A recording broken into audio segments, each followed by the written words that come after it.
What's up? John again, and today I'm going to show you how to set up your longboard as well as tell you all the technical terms of all the equipment that you're going to be putting on your board. So to start off, I have my small blind here, and yeah, I'm going to show you how to set it up. So to start off, you're going to need your hardware, which is your nuts and bolts that bolt on your trucks. So there are two different types of hardware. One is the Phillips screw, and the other is the Allen screw. So those are the two most popular types of screws. And when you have something like a T-tool, which is something you're really going to want if you're going to be really getting into it, T-tool comes in handy a lot because this bottom one is typically used for your hardware to mount your truck on.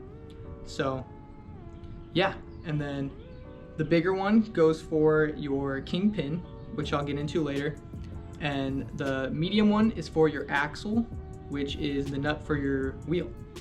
So yeah, you're gonna wanna have a T-tool, but a ratchet works well too, or if you need channel locks or anything like that, a wrench, that'll work as well. But, so yeah, I'm gonna show you with these. All right, so I got it in. Another thing, you might have heard of a foot stop before. So this is typically a foot stop.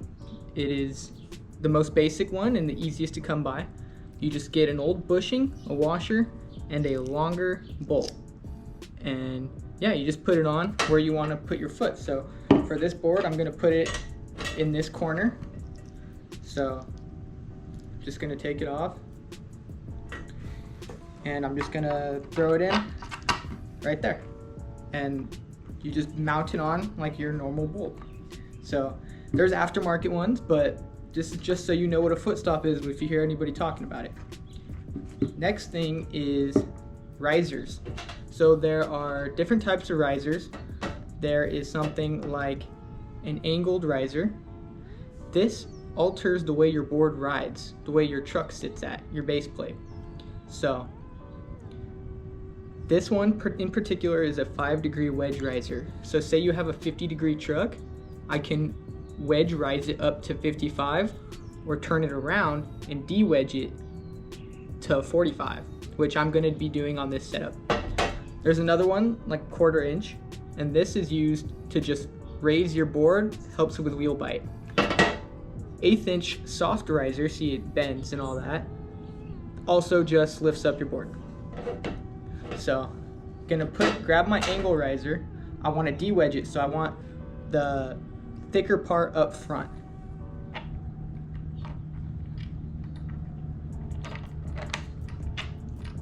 Just like that. And then, gonna grab my base plate. So, your base plate is the bottom part of the truck that goes mounted to your board. Base plates come in different degrees. So, for example, this one says 50 on it. This is a Bear Gen 6 plate, 50-degree plate. There's different types. So 50 degree typically turns more, and the lower you go, the less turn you're gonna get out of it, and more stable. So that's just so you know. There's different types of plates, like there's a Gen 6 40-degree plate, and they're gonna be coming out with a 30-degree plate. 30, less turn, more stable. 50, more turn, less stable. 40 is going to be in the middle. Personally, I like a 45. I like in between 40 and 50. That's why we have the riser. So like I said, we are going to thicker part on the front. Then I'm going to grab my base plate. Another thing, the bolt on your base plate is called a kingpin. This cup right here that mounts where your hanger goes in is called your pivot cup. So you want to have your kingpin facing up, outwards from the board. It's not like a traditional kingpin truck, which is typically a street truck. That's where your kingpin faces inward. Reverse kingpin, outward. So I'm just gonna put it in and grab my nut and tighten it a little bit. All right, so I tightened them a little bit all right here. So now I'm gonna grab my T-tool and a screwdriver T-tools typically come with a screwdriver, but this is more comfortable.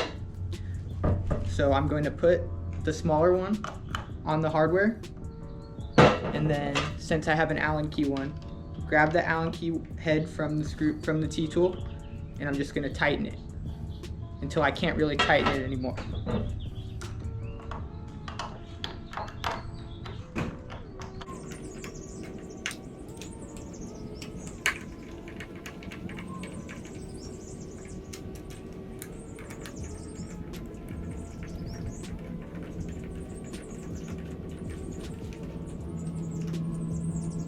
Alright, so base plate's on there, it's not going anywhere, it's all tightened down.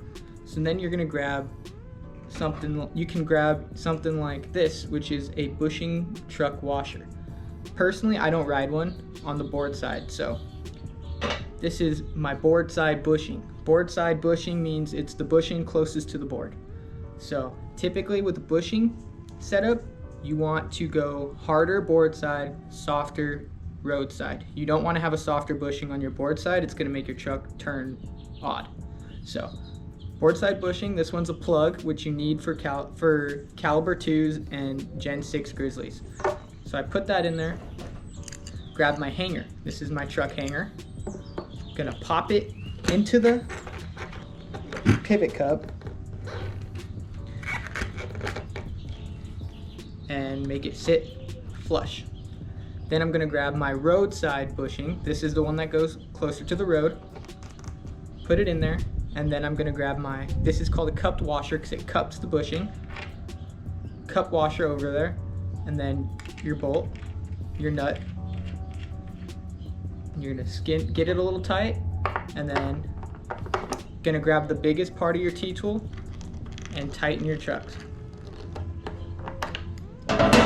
And now your truck is on there good. Now I'm going to show you how to put your bearings in your wheels. So there are two different types of bearings, which I have both of them on here. Built-ins and normal bearings with a spacer. So this is a spacer. It works as a way to keep your bearings so that they can get fully flush and no slop in between your core of your wheel. These are built-ins, which means the spacer is connected to the bearing, so you don't need to keep track of spacers. So typically you're going to want to use built-ins. They're better and easier to work with. Something like this, which is a Bear Spaceball or like a Zealous. This, if you have say these are Bones Reds, they don't have built-ins. I have my Quay spacer on here. So I'm going to show you how to put these on right now.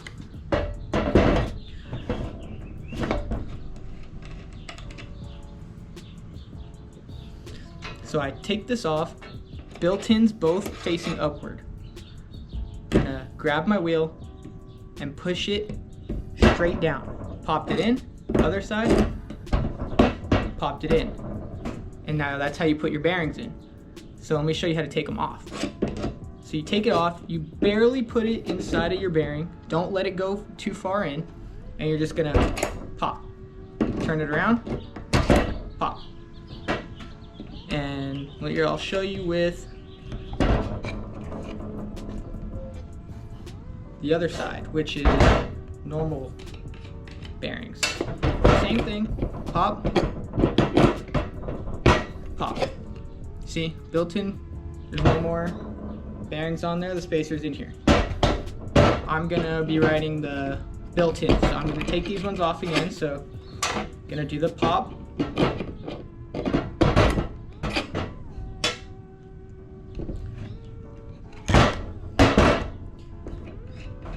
and put these space balls back into these wheels.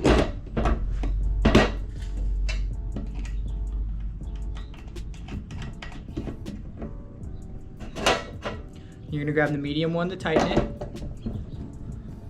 Tighten it until it stops. And there you go. So when it comes to wheels, your bearings sit in the core. These wheels in particular, these are mini Monster Hogs, do not have a supportive core, which means the core is inside and does not support the lips as well as a supported core. Not bad, but supported cores are typically better. These have gloss on it and a sharp lip, which means it comes to a sharp stop almost a 90-degree angle. And skin on the wheel means it's a glossy finish, making it more grippy. So downhill, you want to grip really hard, you want skin. Pre-broken in, slide easier. So these ones have skin, so I'm just gonna put all the wheels on.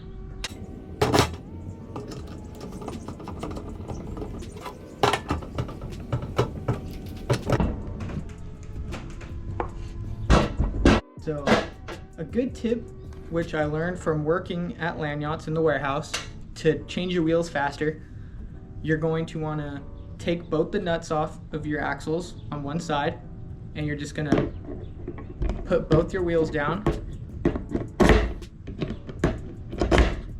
You're going to grab both hands, grab nuts, tighten them down, and then that way you just tighten one real quick, tighten the other, and you just made your process a whole lot faster.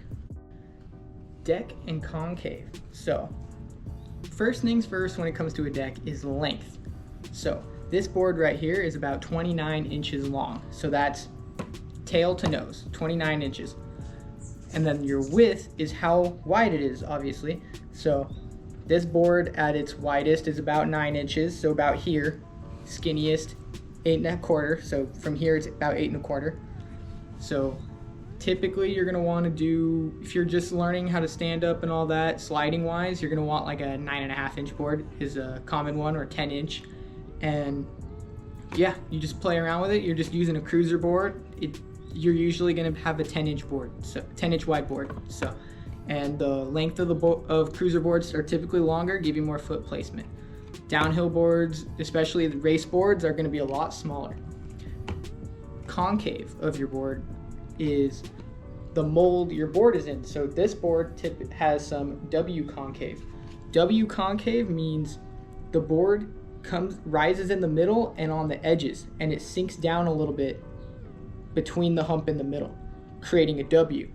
And that is a great downhill type concave because it can lock your foot in between the two humps.